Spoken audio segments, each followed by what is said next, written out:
Halo, jumpa lagi dengan gue Sil di channel Sil Punya Hobi. Kali ini kita diskusi yuk soal mana sih yang bagus antara AT rigid seperti ini atau front rigid seperti ini.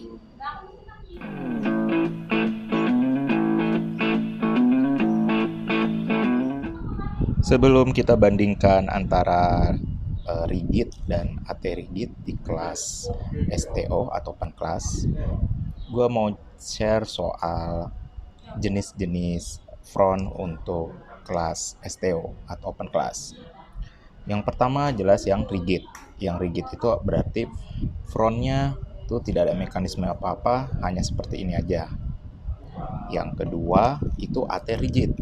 AT rigid itu berarti dia bisa naik turun seperti ini. Jadi kanan kirinya tetap rigid, tapi dia bisa automatic naik seperti ini. Nah, model yang ketiga itu ada yang namanya pivot. Jadi dia rigid seperti ini, tapi di sini bisa apa namanya?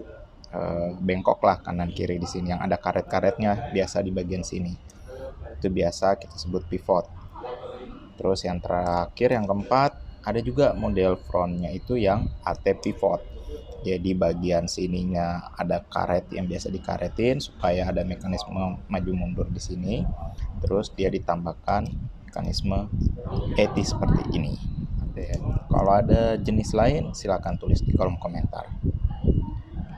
Nah, AT-nya sendiri itu berbagai macam tuh. Ada yang cuma satu di sini, ada yang dua seperti ini. Nah, tapi fungsinya secara keseluruhan sama ya. Nah, di video ini gue khusus hanya ngebahas soal rigid dan AT rigid berdasarkan pengalaman gue main Tamiya di STO Open Class sebagai newbie. Jadi sebagai newbie, gue merasa penggunaan AT rigid dan rigid ini punya kelebihan dan kekurangan masing-masing. Pertama, kelebihannya dulu deh. Untuk AT rigid, kelebihannya adalah dia mudah disetting. Jadi ya tinggal pasang, kita settingnya itu cuman main di derajat roller, derajat sini dan juga rollernya. Ya udah gitu aja. Jadi dia lebih gampang disetting.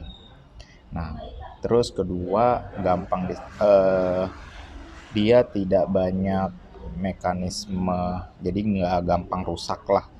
Jadi dia untuk AT rigid itu tidak gampang rusak. Gampang rusaknya pun ya sudah karena ketabrak, udah pecah di sini, udah ini yang udah tidak layak pakai. Tapi secara keseluruhan dia sangat kuat lah untuk rigid ini. Nah, kalau itu tadi kelebihan. Kekurangan dari rigid seperti ini itu adalah kalau dapat track jadi nggak ada koreksi. Jadi karena dia rigid, ketika mobil misalnya loncat itu nggak ada koreksi, misalnya kena dinding track. Mana yang gua nggak bawa itu lagi, nggak bawa checker box ya, anggaplah ini dinding track. Jadi kalau dia rigid itu nggak ada koreksi, mobil mendarat salah ya udah kelontang. Terus kekurangannya lagi adalah apa ya, itu aja sih kalau sepengalaman gue ya. Jadi kekurangan rigid itu hanya soal koreksi. Nah, kalau AT rigid, kelebihannya dulu. Kelebihannya itu adalah dia bisa lakukan koreksi. Jadi misalnya ada dinding track itu kalau tadi rigid kena dinding track ya udah jatuh. Tapi kalau AT rigid dia kena track itu dia akan koreksi. Jadi misalnya kena track, ini dia akan naik begini kan. Nah, begini misalnya dinding track, cek. Nah, masih ada peluang untuk mobil masuk ke lintasan. Terus kelebihan keduanya adalah AT rigid biasanya akan nyambung dengan sini. Jadi kalau hanging dampernya ini naik, otomatis derajatnya akan bertambah nih. Ini yang kalau gabung ya. Jadi harusnya ketika IC lebih adem lah ketika dia pakai AT rigid, karena dia akan naik dan langsung turun. Jadi ada koreksi di bagian derajat dari roller. Kekurangan kalau AT rigid itu karena dia mekanisme naik turun, ini settingannya susah. Nyetingnya tuh kadang gimana ya mau bilangnya. Eh gue pernah pengalaman karena di sininya gue kurang keras, bautnya di sini, baut untuk ngikat si pernya ini kurang keras. Jadinya tuh kayak kelontang terus, ternyata mesti diperbaiki. Terus kedua, kekurangannya dia itu adalah ini, karena dia ada mekanisme rigid, dia ini rawan rusak. Rawan rusaknya tuh ya kayak gini nih. Jadi nggak presisi,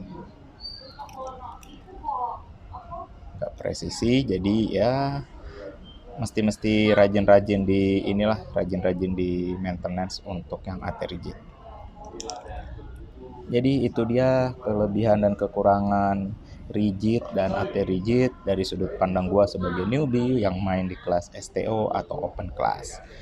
Kalau menurut sobat kelontang, kira-kira enakan mana nih? Pakai AT rigid apa yang rigid? Nah, kalau gua jawabannya tergantung track. Semua ada kelebihan dan kekurangannya masing-masing, dan tinggal bagaimana kita aja yang nyaman pakai frontnya. Yang penting bisa finish 3 lap dan waktunya masuk ya. Masuk limit. Silakan aja tulis di kolom komentar bagi teman-teman yang punya pendapat soal pemakaian AT rigid ataupun rigid di front STO atau Tamiya open class. Gue pingin balapin deh ini AT rigid sama rigid, kita lihat bedanya di mana. Oke, itu aja dari gua. Jangan lupa like dan subscribe di channel ini. Sampai jumpa di video selanjutnya. Ciao.